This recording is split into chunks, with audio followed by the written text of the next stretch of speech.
He looked me up and down with that expression of someone who has never once worried about where their next meal is coming from, and said, "Get out. You don't have the money or the lawyers to come after us. You're just an employee." I picked up my bag, looked at him one last time, and smiled. Only I knew what was inside that bag, and what that smile meant. That smile wasn't defeat.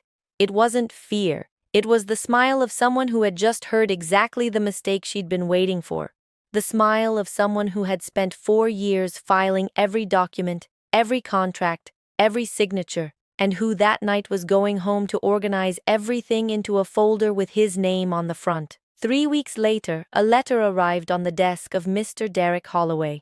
I wasn't there to see his face when he opened the envelope, but Tamara called me at 11 in the morning, laughing quietly. "Simone, he called an emergency meeting. He looks sick." I was in my apartment making coffee in my slippers on my own time, and I said, "Good. If you've ever had someone tell you that you don't have value because you don't have money, that you can't fight back because you're too small to matter, this story is for you." Tell me in the comments, have you ever been treated like you were disposable at work? Like your leaving would be doing you a favor? Where are you watching this from right now? Hit the like button, subscribe to the channel, and stay, because this story goes all the way to the end. To understand everything that happened inside that clinic, I need to take you back. Not to that white hallway where it all fell apart. I need to take you to Macon, Georgia, to a 2-bedroom house on a street that flooded every time it rained hard, where I grew up convinced that education was the only ticket out of there. My name is Simone Treadwell. I'm 38 years old. My mother altered clothes out of our living room, and my father drove long-haul trucks on the I-75 corridor. I was the oldest of 3 kids, and from the time I was 12, I understood that someone had to help keep things together, and that someone was me. But I also understood something else, that the way out was school, not because anyone gave me an inspiring speech about it, because I could see with my own eyes what happened to the people who stayed. I got into Georgia State at 23, pre-law, night classes so I could work during the day. I remember the day the acceptance letter came. My mother cried at the kitchen table. My father went quiet for a good 5 minutes and then said, "Go get it, baby girl," which was the most he could manage when he was too proud to say more. I took the Greyhound to Atlanta with 1 suitcase and a heart beating at the rhythm of someone who cannot afford to fail. For 3 years I studied nights and worked days. Receptionist, office assistant, claims processor. I had decent grades. I liked it. The employment law section of my coursework hit different, in a way I didn't expect. Maybe because I was living those protections every day without being able to name what I was feeling. In my 4th year, my mother got sick. Not the kind of sick that resolves in 3 months, the long, expensive, quiet kind. I withdrew from school. Temporarily, I told myself. Temporarily that lasted 14 years, but I never stopped studying. I read at home. I followed cases. I completed 2 online paralegal certification courses, paying in installments on a credit card. When coworkers complained about things being done to them at work, I knew which section of the Fair Labor Standards Act applied. I just never said so out loud. That was the biggest mistake every employer I ever had made, assuming that the absence of a diploma on my wall meant I didn't know what the law said. But the biggest mistake of all was Derek Holloway's, because Derek didn't just assume it. He bet on it, and he lost. I joined Holloway Aesthetic Centers 4 years ago as executive assistant to the flagship location in Buckhead, Atlanta. Holloway was a chain of high-end medical aesthetic clinics, locations in Buckhead, Midtown, Alpharetta, and one that had just opened in Nashville. The kind of clinic where the waiting room has white leather chairs, the staff wears monogrammed scrubs, and the parking deck has attendants. The kind of clinic where the owner shows up in business magazines talking about people-first culture and transformational wellness. The owner was Derek Holloway, 52 years old, silver hair, custom suit, firm handshake. The kind of man who knows exactly when to turn on the charm and when to close the door. The interview was with him personally. I remember being surprised. At a practice that size, I expected to interview with HR, but Derek interviewed his senior staff himself. I understood why later. He wanted to know who he was dealing with, whether the person was sharp enough to be useful and naive enough to be managed. He looked at me with those appraiser's eyes and said, "Are you discreet, Simone?" I said yes. Good. Discretion is worth more than any degree around here. I should have paid closer attention to that sentence. But I needed the job. The clinic offered $62,000 a year with full benefits, and the Buckhead location was 20 minutes from my apartment in Decatur. I signed the offer letter the following week. The first few months seemed normal enough. The clinic ran well. Derek came in 3 days a week. His wife, Dr. Pamela Holloway, a board-certified dermatologist and co-owner, saw patients Tuesdays and Thursdays. The staff was large but organized. I managed his executive calendar, vendor contracts, physical and digital filing, and communications between locations. It was work I knew how to do well, but there are things that only surface when you start to understand the language of a place. And I, who had spent years learning to read contracts, began understanding the language of Holloway Aesthetic Centers slowly. And what I understood wasn't good. Tamara was the first person who actually looked out for me there. Front desk coordinator for 13 years, she knew the clinic like her own kitchen, and knew Derek Holloway like a neighbor whose walls are too thin. The sounds he made, the hours he kept, the tone of voice that meant danger. In the first few months, she was the one who taught me the unwritten rules. Don't question anything in front of patients. Don't ask about the payments that happened off the books. Don't mention it when a contracted provider left without signing out. What do you mean without signing out? I asked one Tuesday morning. I was organizing the week's files and had noticed that Dr. Keisha Farrell, one of the nurse practitioners who saw patients Mondays and Tuesdays, had left without clocking out. Tamara glanced at me, lowered her voice, and checked the hallway before answering. Simone, there are things you learn pretty quick not to say out loud around here, but I need to know what to log. The system is asking for her departure time. Just put 6 o'clock, that's what the operations manager tells us to do. But that's not her actual time. No. Tamara closed the drawer she'd been opening and stepped closer. Some of the providers are brought on as independent contractors. In practice, they work like employees. Fixed schedule, fixed obligations, full subordination. They have to request time off from Derek, they have patient quotas, they wear the clinic's branded scrubs, but on paper, they're 1099. Derek avoids payroll taxes and benefits, has been doing it for years, and the providers go along with it? Some of them because they need the space, others because they don't know they have a choice. One left last year after she hired an employment attorney and found out she could claim employee status. Derek paid her to sign an NDA and go away quietly. I processed that in silence. I knew exactly what it meant legally. I'd studied the ABC test for independent contractor classification in my paralegal course. Behavioral control, financial control, type of relationship. Dr. Farrell failed all three. But I wasn't an attorney, I was an executive assistant, and I needed the job. Does this happen with the estheticians too? With the estheticians, it's a commission structure. More treatments, more pay, but the base rate falls below what the position should command. When someone complains, Derek says the schedule is light. When the schedule is full, he keeps the difference. I looked at her for a moment. Why are you telling me all this? She thought before answering. Because you're going to need to know it. And because you seem like the kind of person who, once she knows something, does something with it. I didn't respond, but she wasn't wrong. So I did what I'd learned to do since I was very young. I filed it away. The early warning signs didn't come as explosions. They came like water temperature rising so slowly you don't notice you're being cooked. Derek had a habit of arriving at the clinic at 7 in the morning, an hour before it opened, and calling me from the parking deck to be there already to receive a vendor, sign something, handle an urgency. No overtime, no record. That's what a senior role means, he'd say, and I would write the actual arrival time in my personal planner because something in me said that one day it was going to matter. And it did. Derek also had the habit of asking me to sign documents on behalf of the clinic without explaining what they were. Vendor agreements, addenda, communications with the Georgia Composite Medical Board. Sign off on this for me, Simone. I've already verbally approved it. I would sign, because that was my job. But I photographed every page on my phone before filing it. Not out of malice, out of instinct. The same instinct that made me log those early arrivals. 4 years of instinct, accumulated in a folder at the back of my closet. And then the day came when the water boiled over. It was a Thursday in April. I had arrived at 7:45, 45 minutes early, because Derek had called me the night before. The reason was a meeting with a medical equipment vendor he had scheduled without telling me. I set up the conference room, prepped the materials, greeted the vendor, ran the meeting while Derek arrived 30 minutes late and stayed for 20. Then he left. At lunch, I sat in the break room with Tamara and decided I needed to talk about something that had been bothering me for months. Tamara, do you still have the backup time logs from the past 2 years? She looked at me with an expression I had learned to recognize in that place. The expression of someone who knows what comes next. I do. Why? Because I want to calculate my overtime. Her silence lasted 3 seconds. Simone, you sure about this? Yes. We calculated it together that afternoon, using the shadow log Tamara had maintained parallel to the official system.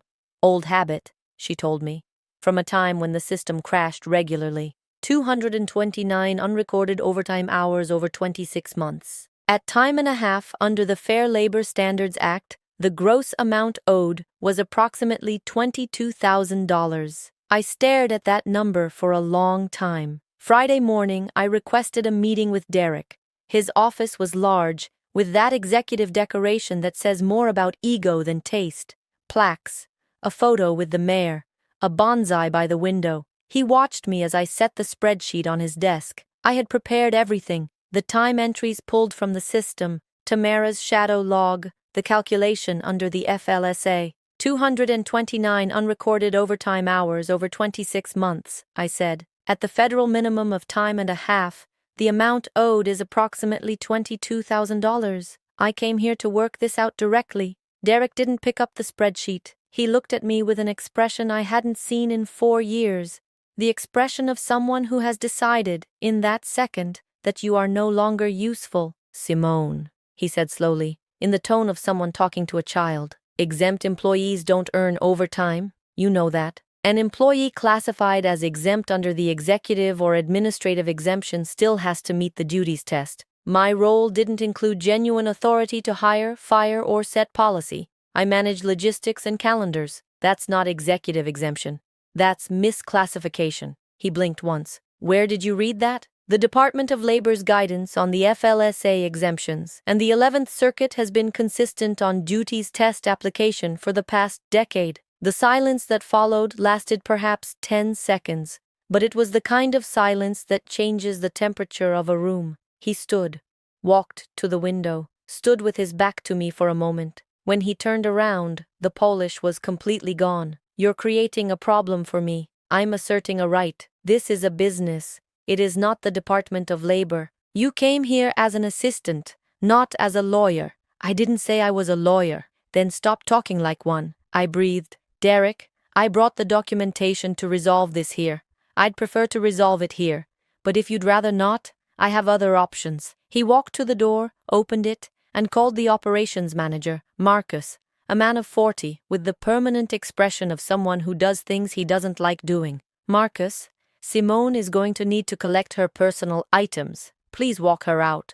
I looked at Derek. Are you terminating me? You terminated yourself when you put that paper on my desk. No, sir. I requested a meeting. You are terminating me, without cause, without notice pay, without severance. You may want to reconsider that. He stepped toward me. His voice dropped, but the volume didn't matter anymore.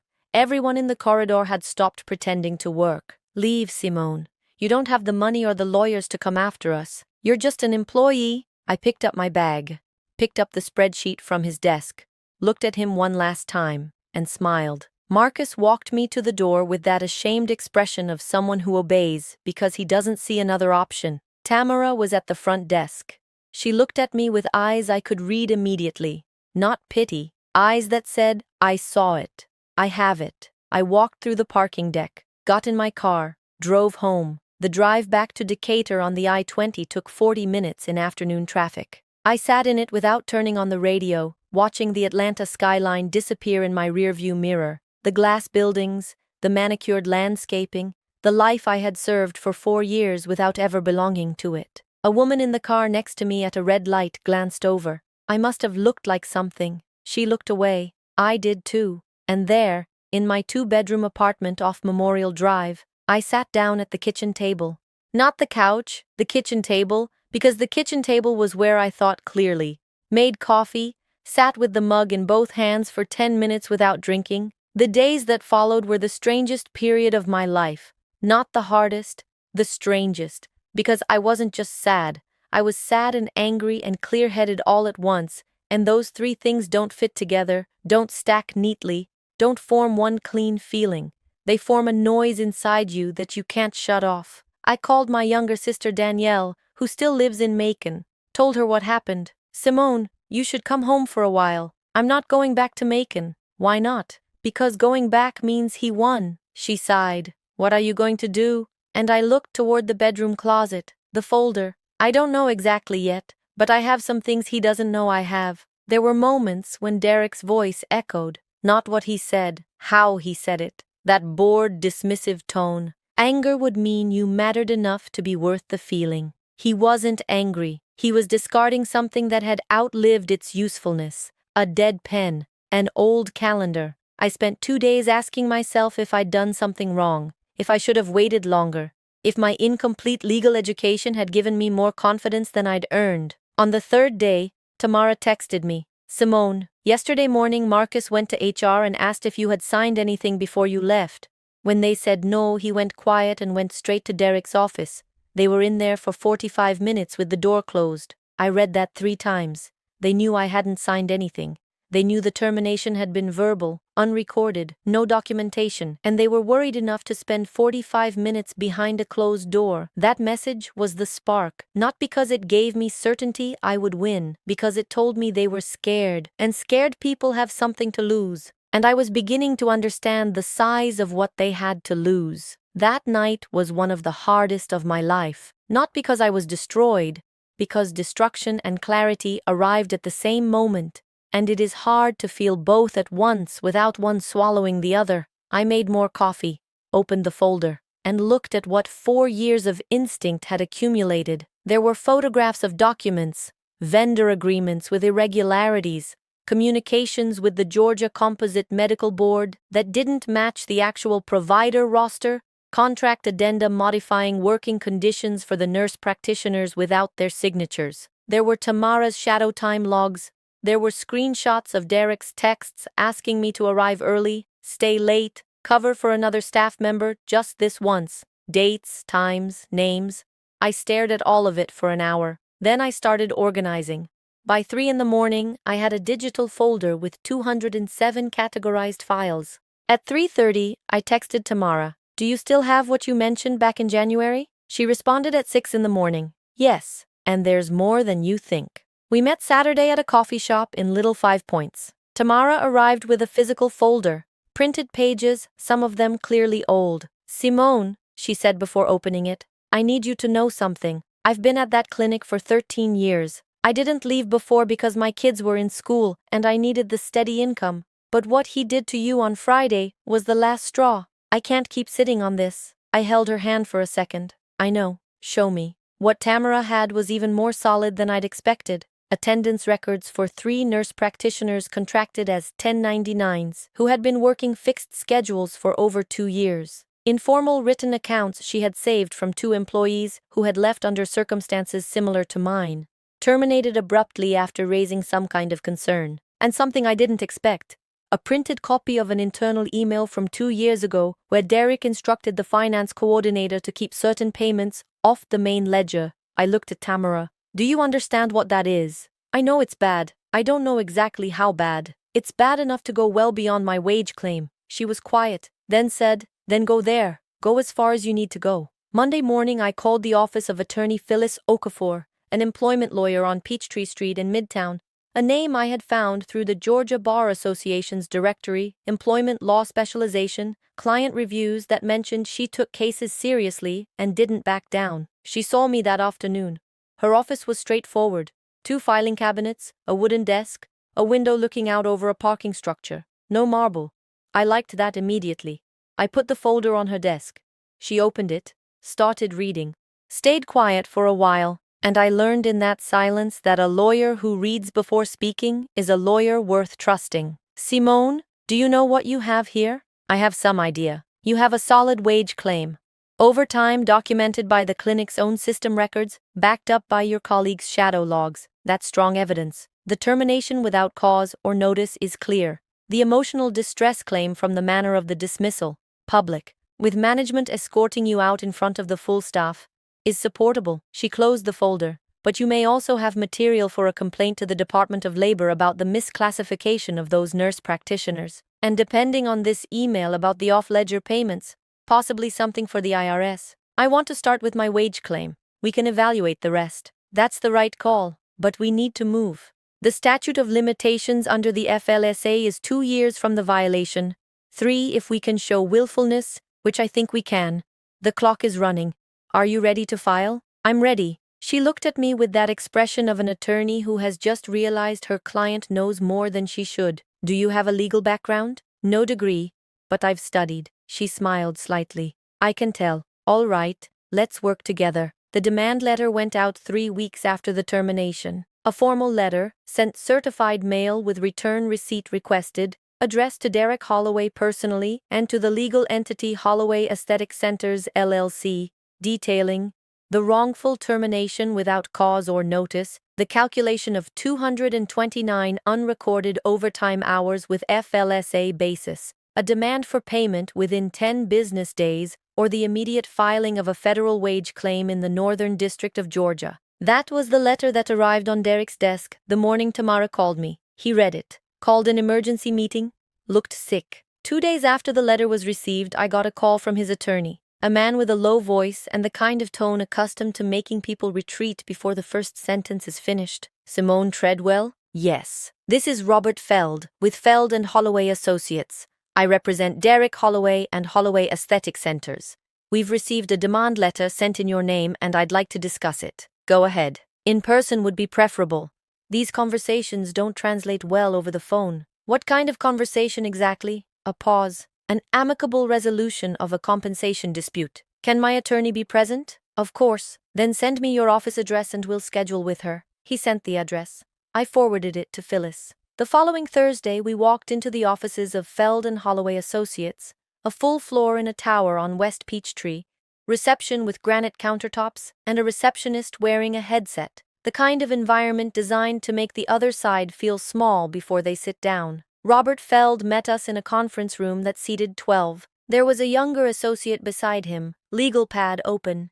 Derek was not present. Thank you for coming, Feld said. I'll be direct. My client acknowledges that there may be some items to clarify around your separation. We're open to a resolution. Phyllis crossed her arms. What kind of resolution? $8,000, full release of claims, and a mutual non-disparagement agreement. Your client signs, we all move on. I looked at him calmly. $8,000. It's a reasonable starting point, given that the overtime alone calculates to $22,000 under FLSA minimums, I said. Not counting the missed notice pay, accrued PTO, and emotional distress damages from the public manner of my termination. $8,000 doesn't cover one line item on that list. The younger associate stopped writing.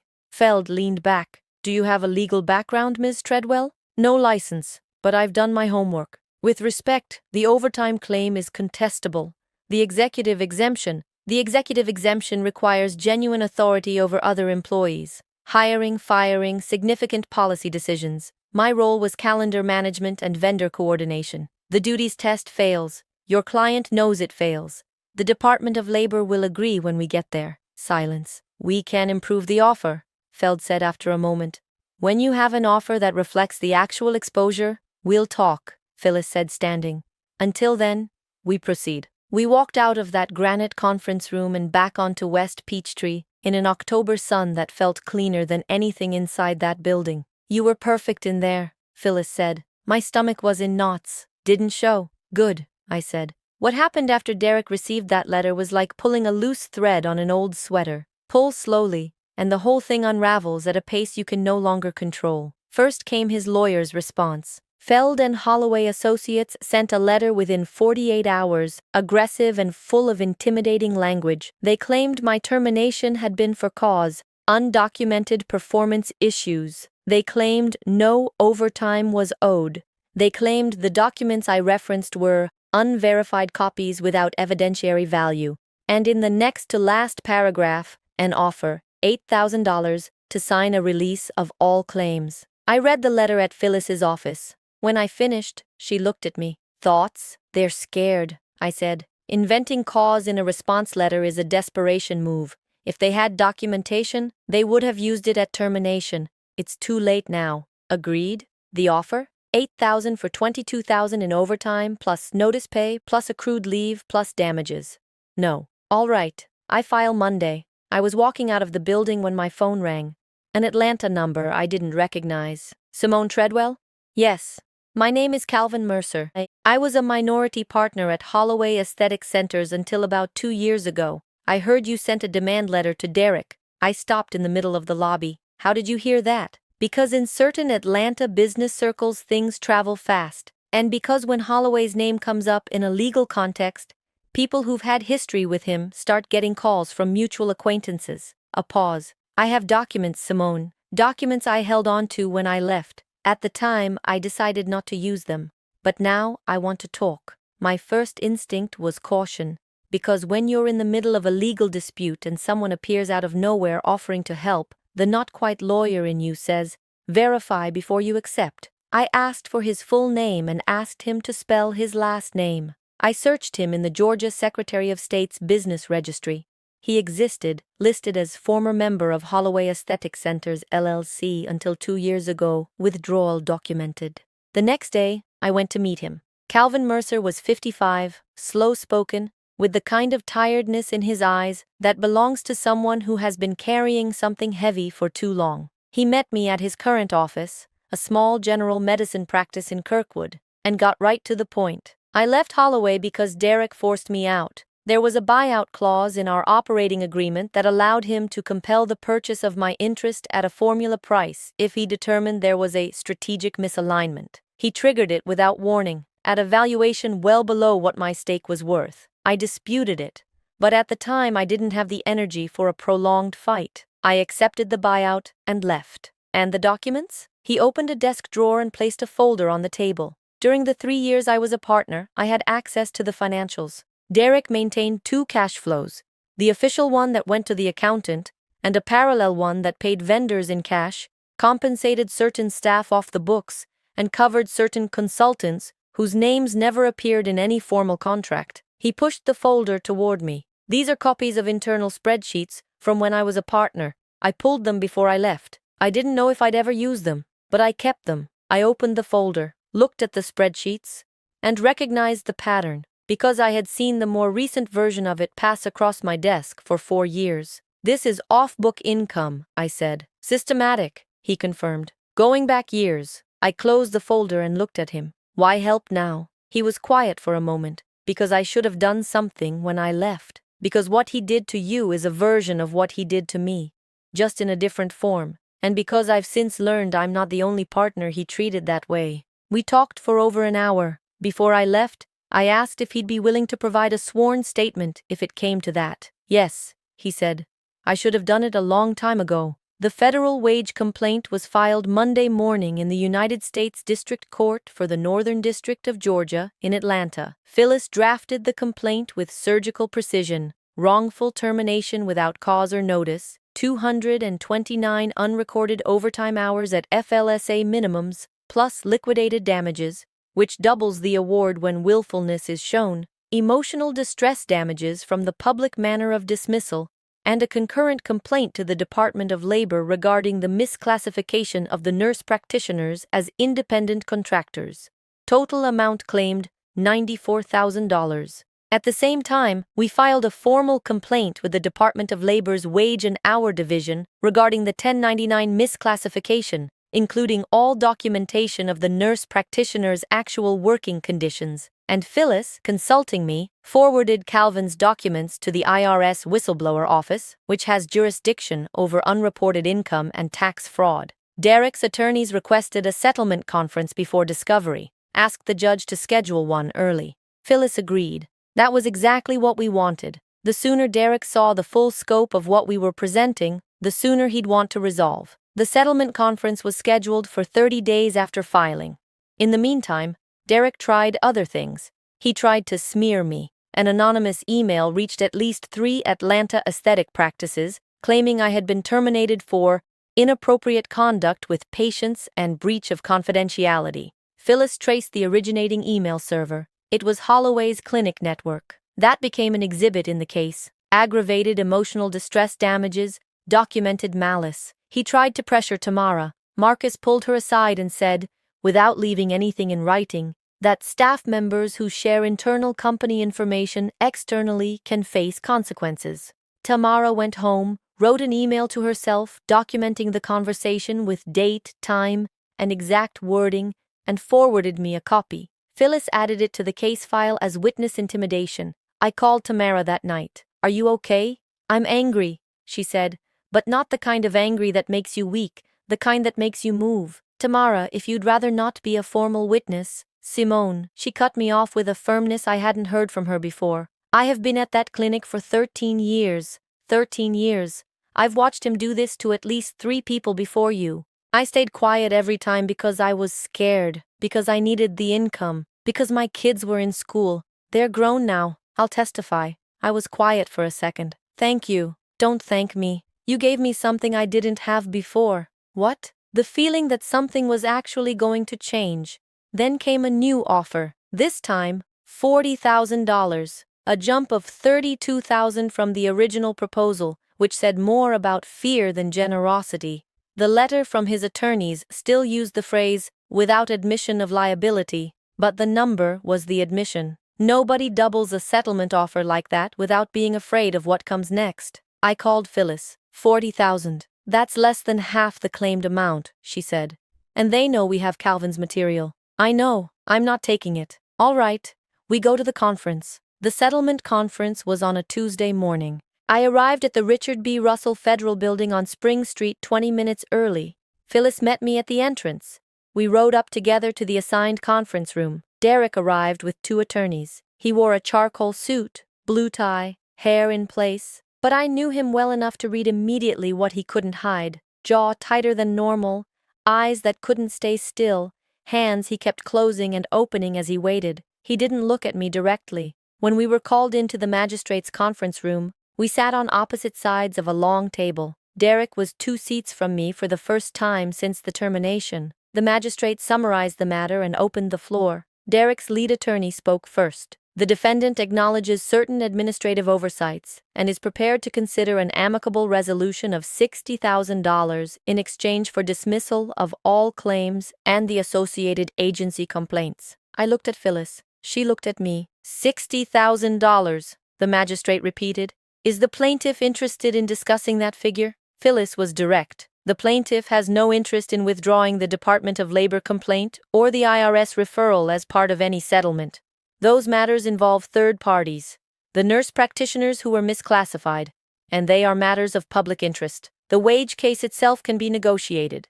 The agency complaints cannot." Derek's attorney leaned forward. "Counselor, let's be practical. Those complaints are at preliminary stages. Nothing has been substantiated.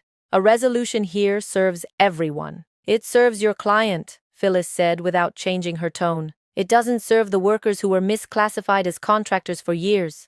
Those women are entitled to back FICA contributions, to unemployment insurance eligibility they were wrongly denied, to workers' compensation coverage. That is not something my client will trade away." Derek spoke for the first time. His voice was controlled, but I knew that voice. "Simone, we can work this out like adults." I looked at him. "We're in a room with a federal magistrate. I'd say this is about as adult as it gets, Derek. $75,000, that's fair." The claimed amount was $94,000, plus litigation costs, plus the fact that the IRS referral doesn't need me to continue once it's been received. That process belongs to the government now. He blinked. "Are you threatening me?" "No, I'm informing you. There's a difference." The silence that followed lasted close to 30 seconds. The magistrate looked at both sides of the table. Would the parties benefit from a short recess? Derek's lead attorney asked for 15 minutes. They left the room. Phyllis and I stayed. "How are you holding up?"